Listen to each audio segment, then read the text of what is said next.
School. I'm your science teacher. We are doing a revision of chemistry section, chapter 1 and chapter 2. Now, guys, we have already provided you the material uh, of assignment. Please understand the assignment is just to the help. You don't need to write anywhere in your book, and really don't worry if you cannot complete it. Most of the things we are going to ask from the textbook itself. So make sure you read textbook question answers very well, and 1 mark question you can definitely read from the assignment. Now we learn what is matter in our surrounding. That in matter, what is matter? Matter, as what I said, the one occupies space, has mass and volume. We call it as a matter. Now we saw matter is made up of particles, right? Matter is made up of particles. Then we saw what are the size of the particles. They are very small. They are beyond your imaginations. Particles of the matter are continuously moving. Particles of matter have space in between. These are the 3 characteristics you should understand. Particles of the matter attract each other, right? Then this question is important from the examination of you, is in 1 marks. Characteristics of the matter we just saw.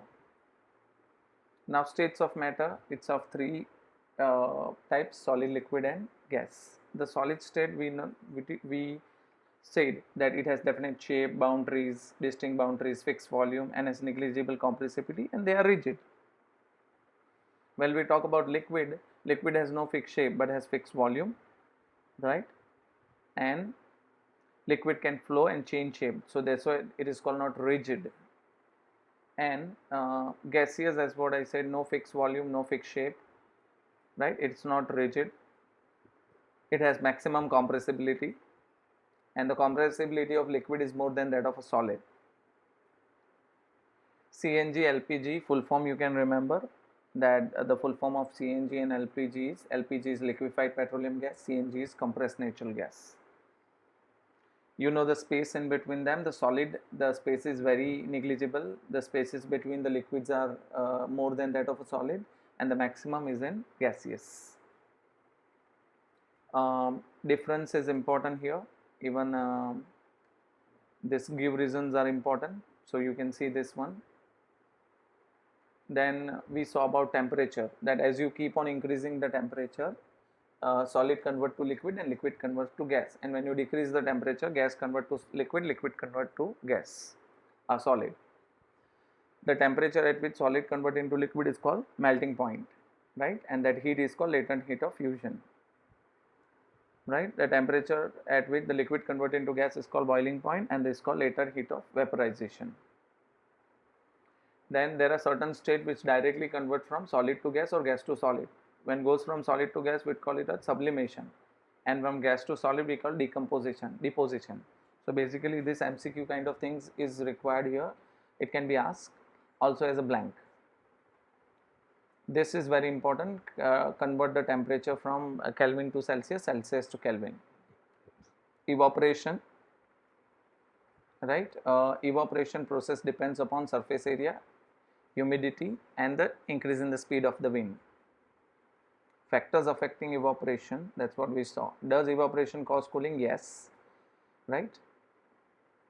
And why do we wear cotton clothes in summer?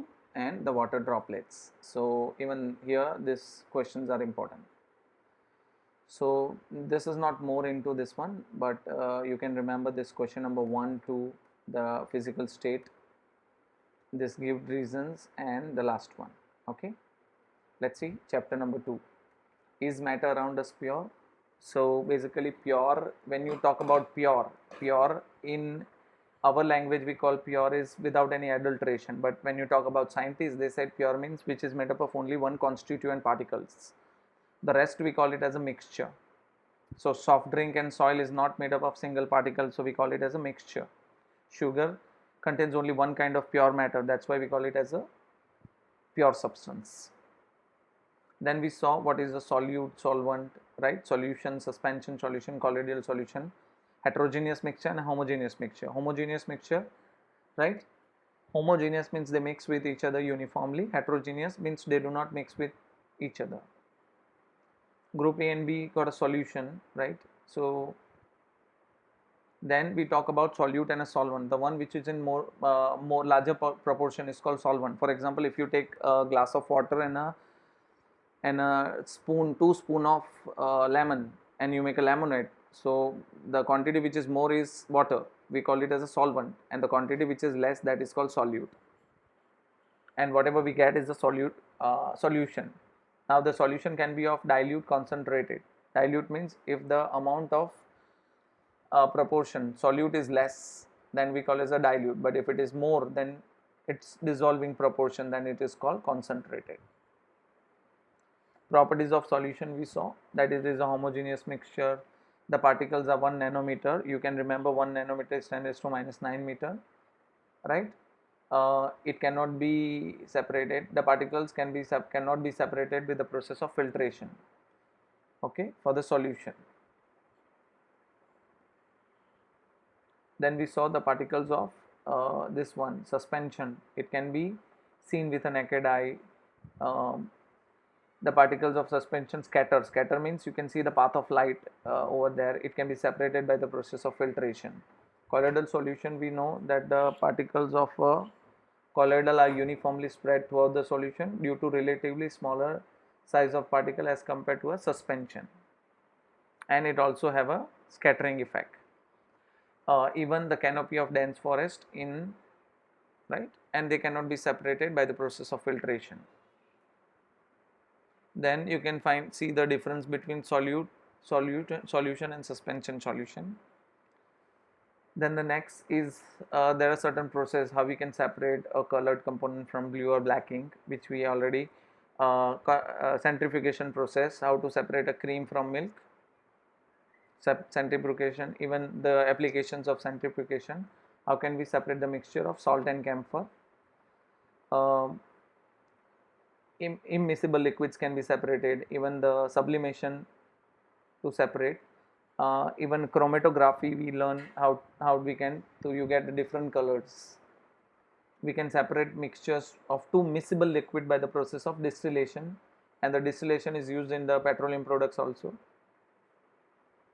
Then we saw how can you obtain different gases from air.